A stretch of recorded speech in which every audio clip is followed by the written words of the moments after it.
Welcome to Ability Assistance. My name is Phyllis Jones, Chair of the North Andover Commission on Ability Assistance. Our guest this month is State Representative Adrianne Ramos. Welcome, State Representative Ramos. It's been a while since we've seen you. How are you? Good morning. Thank you for having me. I'm great. I am into my second term, so I'm excited to keep doing the good work.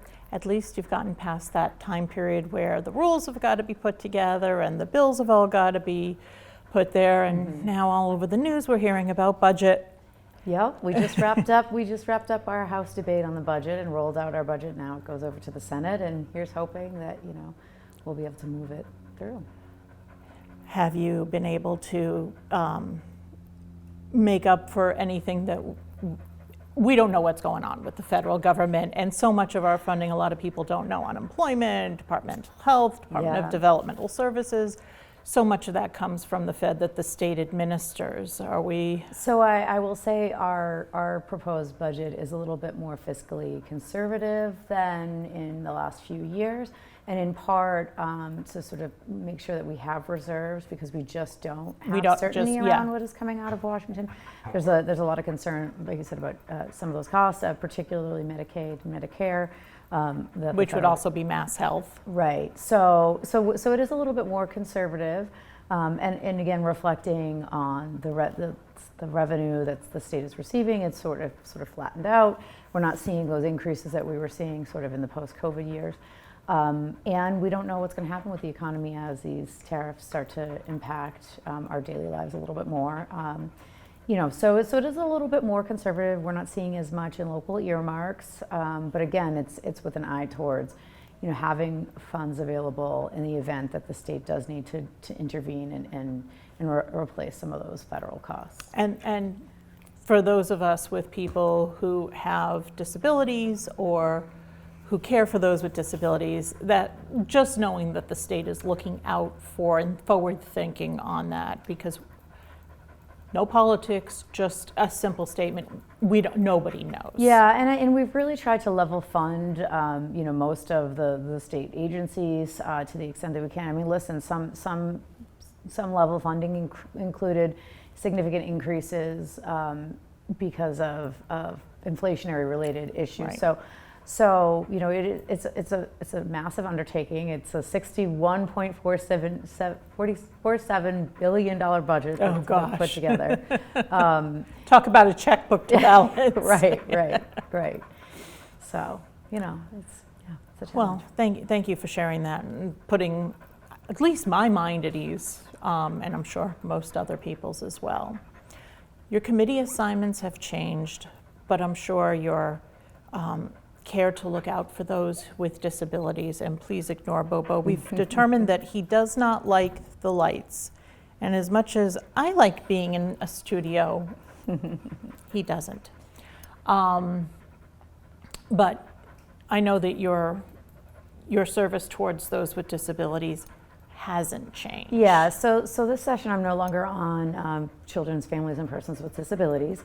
I remain on the Post-Audit Committee, and I am now on Labor and Workforce Development. I am on the Judiciary Committee, which also hears some of those bills, and I am a Vice Chair of the Housing Committee. So you're correct, and I think too, when we're looking at housing, I'm currently sitting on a special commission for extremely low-income housing, which was tasked under the Affordable Homes Act last year to put together a report on the level of housing we have for people in that community, and there is also special commissions related to housing for elderly and for persons with disabilities.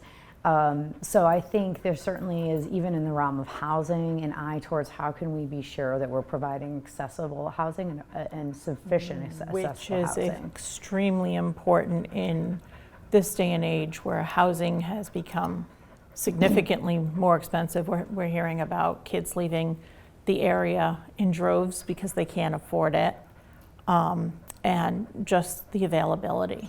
Yeah. So that's huge. And the importance of accessible units. I mean, I will say the majority or my understanding is the majority of people in accessible units tend to be over the age of 65. But So where we see the sort of big gap is accessible units for families, where there are family members who are younger, maybe children, or even the parents who need to have units that are physically accessible. But not just, it's not just a matter of those physical disabilities. So Exactly. It's also this, what we call the silent disabilities. And I can tell you as chair, a lot of times we will see, especially with an older building that's looking to be refurbished into something else. Sometimes it's housing, sometimes it's more of a commercial building.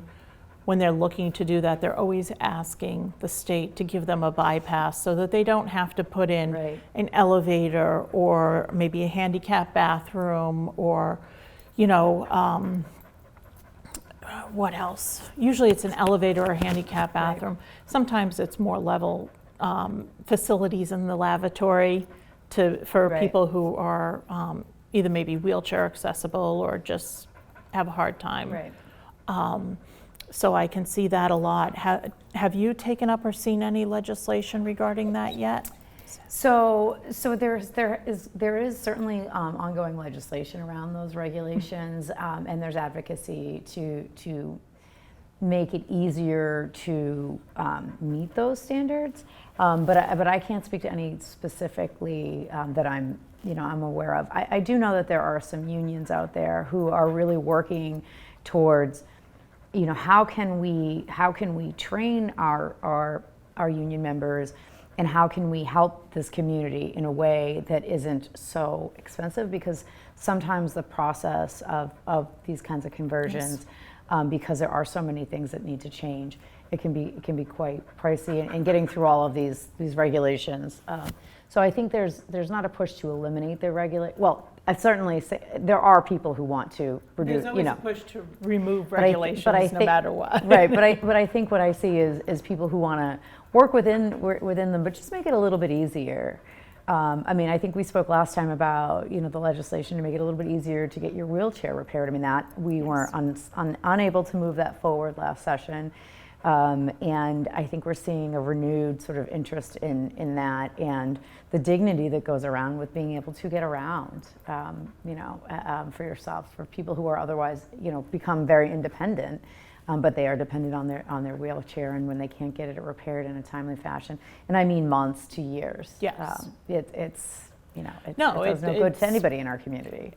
People should think of when your car's in the shop for more than a day, sometimes even a full day, how disruptive that is. When you're talking about something like a mobility device that just helps you navigate everything in the world, and sorry, Bobo, that helps you navigate everything in the world, then that puts it in perspective.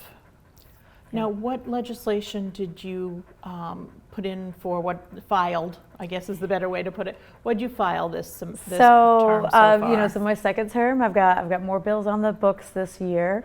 I filed a few in the legal arena, some related to my area of law, which is family law. I have filed a bill that I'm bringing forward again that related to expansion for gas lines, and essentially new related, after the explosions here, we really want to stop expansion of gas lines and really the creation of new gas-based. Drawing a blank on the word today. I apologize. I haven't had my coffee. You've got two lawyers who can't hold a conversation right now. I knew I should have had that first cup of coffee. Anyway, so I'm working with the Sierra Club on it, and we had some success last session, and DPU has halted all expansion of gas pipelines, but we want to codify it because DPU regulations can change. So that's a big one that we're hoping that we'll see some movement on this session. I have filed. For those of us who don't understand, What is codifying it? Codifying means to make it a law, to make it a statute. So DPU, the Department of Public Utilities, they enter regulations, and then they have the power to change those regulations. So if it becomes a law, they can't then change it. So right now they have put a stop on all gas line expansions, but if the administration were to change. And by administration, I mean the governor. Right. Were to change, that could change as well, and we don't want that. So, I'm co-sponsored on several bills. I also filed a battery recycling bill. Okay. Because we don't have a battery recycling policy or laws here in Massachusetts. From even your AA batteries to the lithium-ion batteries that we're seeing in computers and larger devices that have become quite problematic. They have caused fires throughout the state.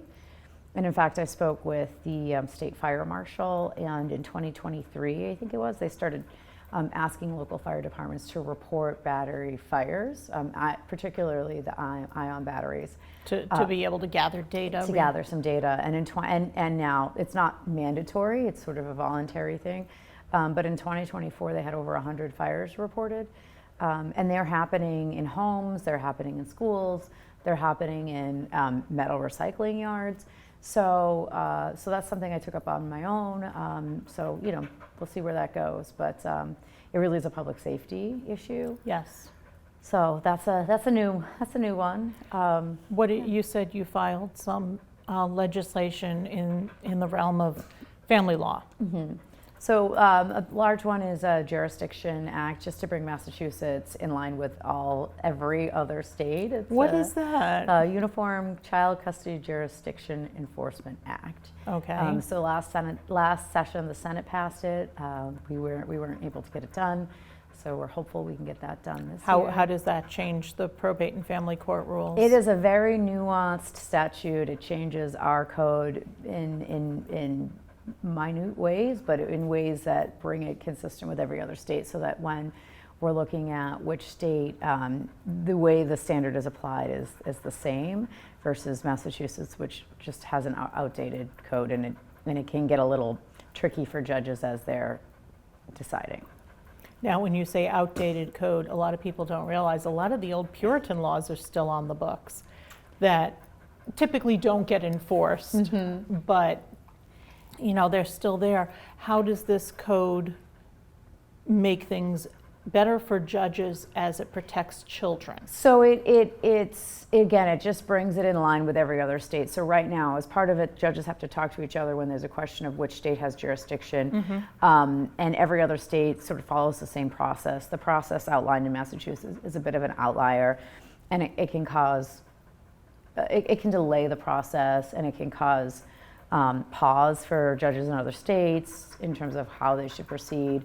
So it'll just make things move a little bit smoother, a little bit easier, and everyone, judges and attorneys from other states will be able to better understand it, because it'll be more in line with the version that their state has.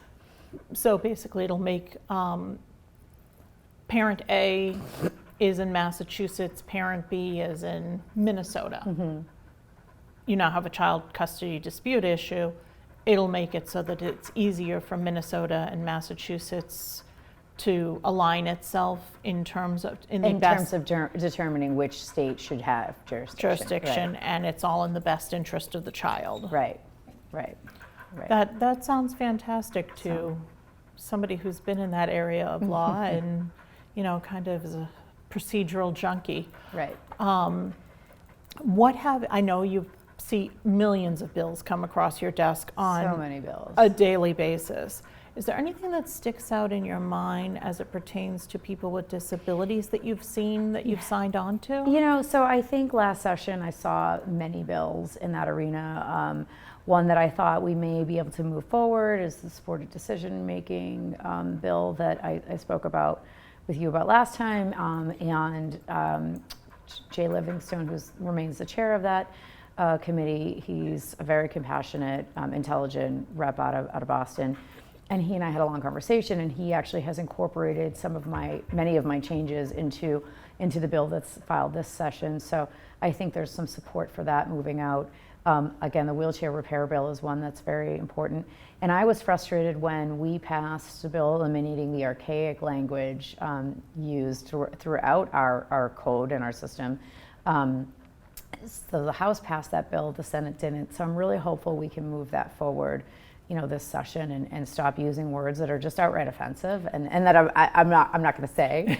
Well, I thought that the DMR, which we won't say what that Right. means, which eventually became DDS, Right. which is Department of Developmental Services, which is now Massability. Right. Okay, I thought that particular piece of it, that the regulations throughout the text was The regulation. changed. So the regulations, right? Okay. But this is getting to what's in the law. the laws. Okay, so the CMR, the Code Mm-hmm. of Massachusetts Regulations, was changed, but the Mass General laws, the statutes that the CMR derives from, that didn't get changed? Correct. So here's hoping that this session. I thought that was taken care of. Oh, the Senate didn't pass it. Well, that's something that's extremely important. Mm-hmm. What about programs? Other language, obviously, words are important, no question about it. Especially for somebody who works in government. I work for the state on the executive side. Words are important on how we do our job as an attorney. Words are important, how I used to argue cases in court. What about programs in terms of services? Have you seen anything regarding services? So the biggest push has been really around the budget and level funding, so that services didn't need to be cut. And we got a lot of the governor's proposed budget did have some cuts to some Okay. services and so some programming. And I think we did our best to restore that to the extent that we can.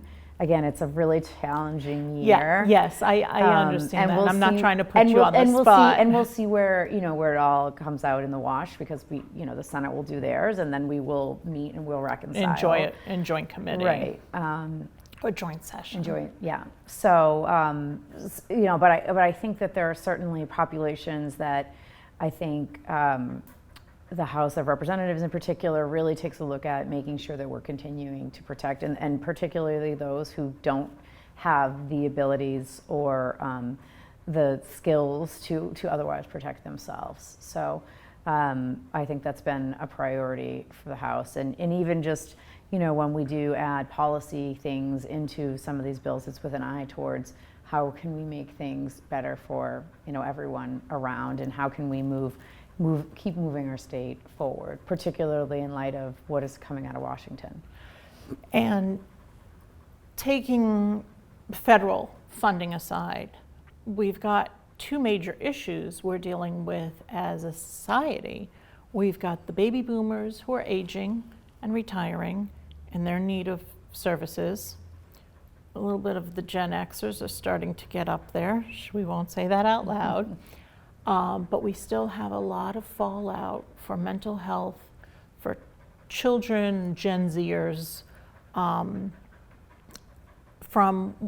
the COVID lockdown. And we're still seeing that a lot in the schools, where school districts are having to provide services to kids that they wouldn't have provided to kids before, because they're on IEPs, because of it's Right. a Right. barreling, rolling downhill sort of Yeah, effect. I mean, I will tell you, particularly around funding for special education, I've done a lot of advocacy. I've had several conversations with the chair of the Ways and Means Committee around that issue in particular. Prior to undergoing the FY 2026 budget, we passed an FY 25 supplemental budget that added an additional $190 million to the special education circuit breaker. And What does that mean, circuit breaker? So it is a sort of catch-all phrase for how the state provides funding to municipalities for special education, and it's they're entitled to a certain percentage of costs up to a certain amount per year, and so. But there's only a certain amount of money to go around. Right. So we added an additional 190 million for cities and towns to seek reimbursement, we are seriously looking at how we can increase that, because we know that those costs are rising. Similarly around that is the transportation, Yes. special education related transportation, which is quite pricey, and in some instances the cost for transportation is the same as the cost to actually place a child in an out of district school or I program. can tell you, my son's in an out of district school. I didn't have to sue the school department. I let the law be what it was, let the town provide we have this service, we have this service, we have this service. Eventually they hit a wall, they couldn't provide anything. And he has a van pick him up at home, but that van has maybe half a dozen kids from not just North Andover, Right. but surrounding communities that then brings them out. His school is out in Beverly. And that's also third-party contracted. So that is why the costs are high. There's just not a lot of competition. So as part of that supplemental budget, there's actually there's going to be a bit of a study to understand those costs, where they're coming from, where there are monopolies, because there are many parts of the state where there are monopolies. I think there's one here. And essentially, and what we can kind of do to combat that. So, we're looking at education costs in a variety of ways, but I think with a particular eye towards the rising special education costs and the burden it's placing on school budgets. Yep. Because we're seeing school budgets that are bursting, and cities and towns, towns more so than cities, that are just unable to sustain them and are looking at operational overrides, which was not the design. So, as we are entering into, I think, the second to last year of funding the Student Opportunity Act, I think we'll see a larger look at the overall foundation budget formula for Chapter 70 at some point, once we have a bigger picture of how the Student Opportunity Act has worked or hasn't worked, and sort of where those gaps remain. But in the meantime, we know that special education costs are just so, both the in-district programming and the out-of-district programming. It's not one or the other. It's all of those costs. And it's specialized teachers, and it's difficult to, it's difficult to get medical professionals these days. It's difficult to get teachers, no matter what type of teacher, and that's what drives a lot of the cost. Right. I wanted, not enough tea this morning. I wanted to circle back around. You were talking about the gas pipeline issue. I wanted to kind of veer off of that just a little bit. There's been a lot in the news about all these extra costs associated with gas in terms of transfer fees. They were raising the transfer fees on electricity about 2 years ago. So, for example, I can tell you personally, we have an all-electric home, okay? And we're on a budget plan. We probably pay now, with all the transfer fee increases, about $700 a month, but I would say at least 50% of that bill is transfer fees, and there's a monopoly on the utilities. Once that finally, was seen in the public, there was a lot of outrage, at least on the news station I watch. What are you seeing going on with that? Yeah, so I will say, sort of before it became sort of a mainstream media issue, I was working with colleagues, including Senator Feingold, who has taken the lead on this, to reach out to DPU and really say, no, these increases that you are considering, they're going to be very burdensome and overly burdensome, and that's going to cause quite many problems in households that are particularly households that are lower income, and please, don't allow these increases to move forward. So we've been working together as a delegation with DPU and reaching out to the governor's office, regularly, and putting a lot of pressure on these companies. And I'm in communication with National Grid quite regularly. I can only imagine. I mean, often it's related to our power outages, and I've done a lot of work with them on sort of what is happening with that here, and I think we've seen a decrease in the power outages here in North Yes. Andover.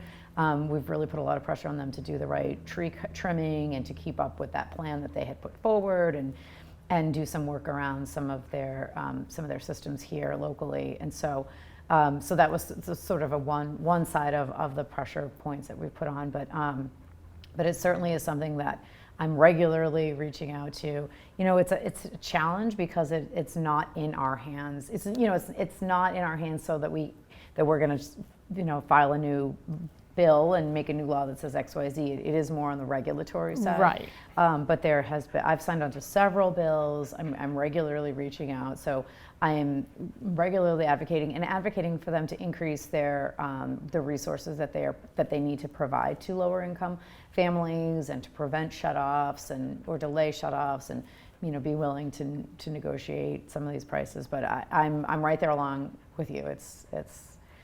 Yeah. My mind goes back to, I don't know how old you are, I remember this, Ma Bell, as they used to call it, used to be a monopoly. You could only get phone service through one provider, and it was a monopoly, and this was only when there were landlines. There were no cell phones. At least now you have 2 different providers that you can get landline service from.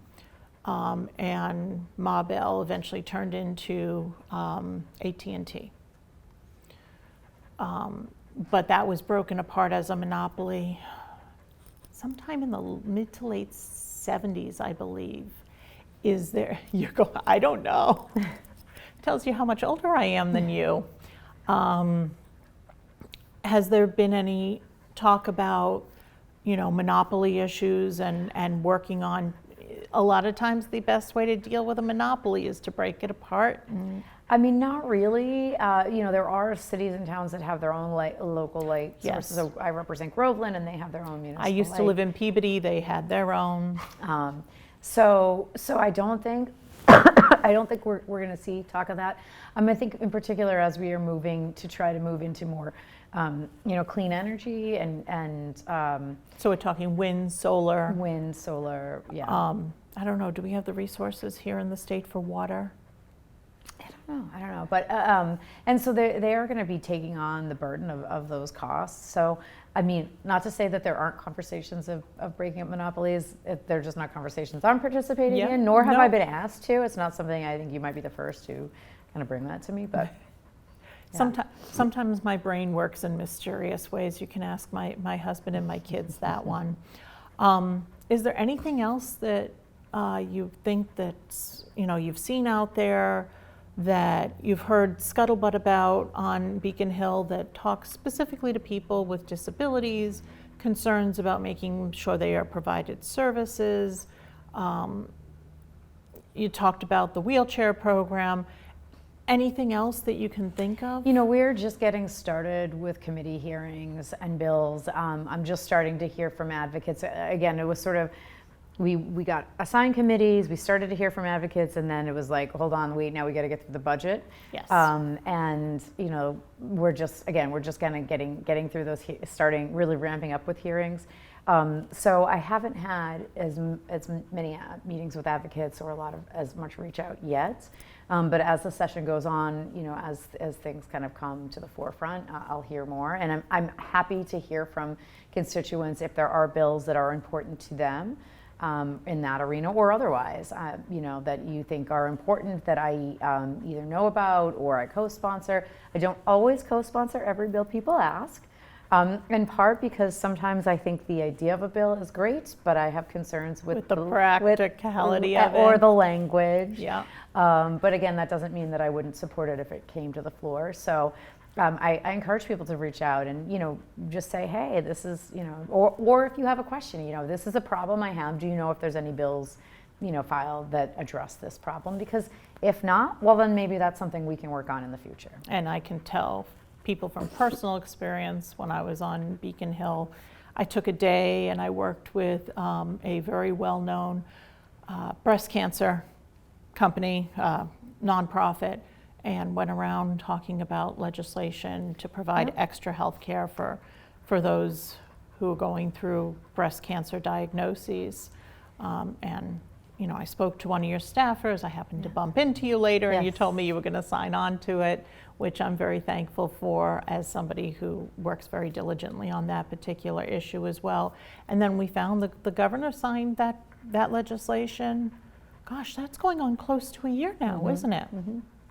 To make sure. So the system works. It does. And you know, I often hear people say, well, it can be slow, But you know, I would be hesitant to have things move too fast or be too reactive. Yes. Because once it's done, it's hard to undo. And we really want to be mindful about making sure we do get the language right and making sure that we've tried to think about the biggest consequences. You know, there's always going to be unforeseen consequences. We can't predict every scenario coming out of a bill or out of a new law. But it's important that we kind of have a sense of the bigger picture. And a lot of people, that takes time. And that does take time, because this particular bill that I was on the Hill to talk to people about, I think it was their third time, being their third session. It was either the third or the fourth session of being introduced on Beacon Hill. Yeah. So it had gone through, if it was the third session, theoretically 6 years. If it was the fourth, theoretically 8 years. So it didn't happen overnight. Right. And I think that a lot of people sometimes need to realize that, unfortunately, something that's very good for a variety of different reasons has to go through different sessions, but the knowledge that's picked up with the previous session is usually filed with the sponsor so that you're not consistently recreating the wheel. Right. Did you have that with the wheelchair legislation as well? So I think the wheelchair legislation as written has been vetted fairly well. I think it's just a matter of getting it to the forefront. Again, with over 6,000 bills filed every year. There's only so much you can. There's only so much you can do. Anything else you'd like to share with us about what your hopes, goals, and dreams are for the rest of your term this term? I mean, my goals this session are really to move some of these sort of smaller things along. I mean, we had a really busy session last time around, and despite some negative press, we actually passed many very, very big, important bills. I had my hand in a couple of them. I hope that we can continue that good work and really be prepared and ready to kind of fight against whatever's coming out of Washington to the extent possible, and really make sure that we're protecting our state and our residents, and particularly the most vulnerable. And that's why we do this program, to get as much information out there as we can. You know, when I was running for office the first time, I said these are my priorities, and they're areas of that they're still very important to me. But as I've been in this role, sort of what is important to me on a given day shifts based on what's happening in our communities. So in 2023, when we had the flooding here, I really pushed for access to disaster relief funding, which we did not have. We did not have a state disaster relief fund. I heard that. And we do now. And there was some good advocacy by myself and some colleagues to create, and then in a budget, the House created a state disaster relief fund, which we're continuing to fund. I think especially in climate shifting changes. In climate shifting, so we saw the floods, and then we saw the fires in the fall. So I really am trying to listen to my constituents and listen to the needs of Essex County and then the state, and move forward. Those things that we can to meet the needs of the people and at the time and place where they are.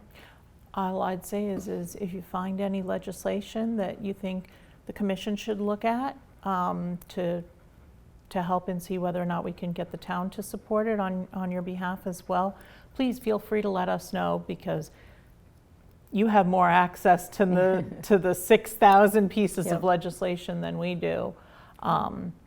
We're all volunteer, so we can only keep our hands on so much at any particular point in time. But if you find anything that you'd like to share with us, or maybe come back on the show and talk about, we'd be more than happy to have you. to fill in those blanks as things, I know it's still, I know April feels like it's been, May, see, that even tells you even worse. It feels like the past 4 going into 5 months now has been quite a long time this year for so many different reasons. But, you know, you're still early in the session, and a lot of people don't realize that. So as things grow, if you want to come back on board and tell us what's going on, we'd be more than happy to have you with us. Great.